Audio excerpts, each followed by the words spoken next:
Hey City Kids, it's Jess and I have my friend Moses here. Well, hello there, Jess. Now, Jess, I hear there's a bit of a virus going around. There is... Is that kind of like a plague? You know, Moses, it is a little bit like a plague. Be familiar with those. Yeah, I do know one thing about plagues, Jane. Oh. Anytime a plague came around us when we were living in Egypt, God was always in charge. And I'm sure he's in charge right now. You might be feeling a little bit nervous. It might be hard if you're out of school, but we want to remind you that God is in control, that he loves you and that he's for you. Moses, we used to do something called family challenges. Oh, I've heard of this, Jane. They're fun, aren't they? Do you think it could be maybe plague themed? Oh, I think that's brilliant. We want you to do a creative reenactment or creative expression of one of the plagues. So maybe you send us a video where all of the lights turn off at home, or maybe get some flies and put them all over the place where you can't see. Maybe not. You could take a video, draw a picture, dress up. The world is yours and we're excited to see what you've got. And you can send those to hello@citykids.tv. What is that? Is that some fancy mailing papyrus system? Hey City Kids, today's reading is Exodus from chapter 14, verse 19. The angel of God usually traveled in front of Israel's army. Now, the angel of God moved behind them. Also, the pillar of cloud moved from in front of the people and stood behind them. So the cloud came between the Egyptians and the people of Israel. The cloud made it dark for the Egyptians, but it gave light to the Israelites. So the cloud kept the two armies apart all night. Moses held his hand over the sea. All that night the Lord drove back the sea with a strong east wind, and so he made the sea become dry ground. The water was split, and the Israelites went through the sea on dry land. A wall of water was on both sides. Then all the king's horses, chariots, and chariot drivers followed them into the sea. Between 2 and 6 o'clock in the morning, the Lord looked down from the pillar of cloud and fire at the Egyptian army. He made them panic. He kept the wheels of the chariots from turning. This made it hard to drive the chariots. The Egyptians shouted, "Let's get away from the Israelites! The Lord is fighting for them and against us Egyptians." Then the Lord told Moses, "Hold your hand over the sea. Then the water will come back over the Egyptians, their chariots and chariot drivers." So Moses raised his hand over the sea, and at dawn, the water became deep again. The Egyptians were trying to run from it, but the Lord swept them away into the sea. The water became deep again. It covered the chariots and chariot drivers. So all the king's army that had followed the Israelites into the sea was covered. Not one of them survived. Hey City Kids, and hey Moses. Good to have you back on Good News with CKTV.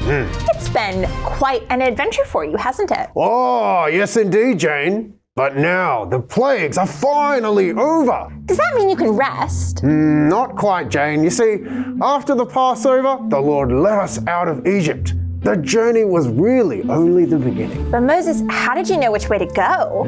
You see, the Lord showed us the way, Jane. During the day, he went ahead of us in a pillar of cloud, and then at night, a pillar of fire. But were the Egyptians fine with you leaving? Not at all. Well, the people of Egypt were angry that their slaves were leaving, so the king and his army got on their chariots and chased us. So everyone was terrified. What happened, Moses? Well, that's the story I want to tell you. I said to the Israelites, "Don't be afraid. Stand still. See the Lord save you today. You will never see these Egyptians after today. You will only need to remain calm. The Lord will fight for you." Benjamin, I don't know about you, but I'm terrified.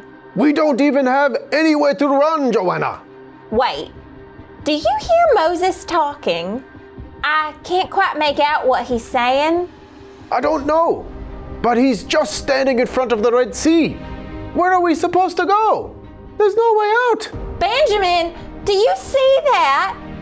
Oh, it can't be. But it is! Moses is parting the Red Sea! There's a path for us right down the middle! So you parted the Red Sea? Oh, I did, Jane. But you see, God told me to raise my walking stick and hold it over the sea, and He would part the Red Sea to give us a path to walk through. And how did the Israelites react? Well, when they saw the great power of the Lord, they feared and trusted Him. They knew that God was powerful, and they knew that God had rescued them. I see. And that makes sense. A story of salvation. This is a story of how God saved His people. That's right. But this isn't the only time God saved His people, Jane. You're right. And all this talk of making a path or way reminds me of something that Jesus told His followers. So in John 14, Jesus said, I am the way, the truth, and the life. The only way to the Father is through me. So Jesus was telling His followers that He had given them a way to know God. Jesus was the path from danger to safety, from death to life. That's right, Jane. You see, when God used me to make a way through the Red Sea, He was providing a way for His people to be saved by the danger of the Egyptians.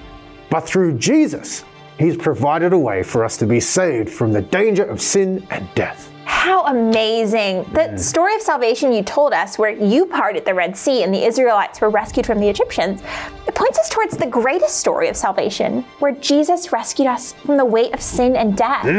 Thanks for sharing with us, Moses. I can't wait to hear more of what God will do, and I'm sure our city kids agree. So we'll see you next week. But until then, keep trusting Jesus. Hi City Kids, I'm Michelle from City on a Hill, Melbourne West, and we're going to learn a new memory verse today. It is from Exodus 15 verse 11. Who is like you, O Lord among the gods? Who is like you, majestic in holiness, awesome in glorious deeds, doing wonders? You do great miracles. So we'll do it again. Exodus 15:11. Who is like you, O Lord among the gods?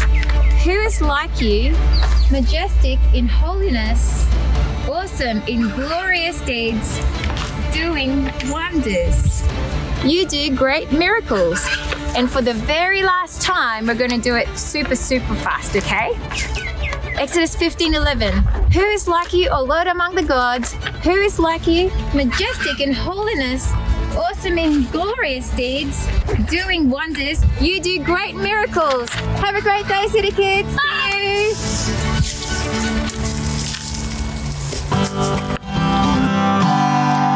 Hey everyone, Pastor Brenton here with you again to do some worship time. Now, one of the things I love about worship is that we get to have so much fun. We get to sing about the things that give us joy in Jesus. And this song is just such one of those songs. This song is called King of the Jungle by Colin Buchanan. I know you love it. I know you know it. But in case you don't, I've brought a friend along to help us sing. So, are you ready? All right, here we go. Who's the king of the jungle? Ooh, ooh. Who's the king of the sea? Wobble, wobble, bubble. Who's the king of the universe? And who's the king of me? I'll tell you. J-E-S-U-S. Yes, he's the king of me.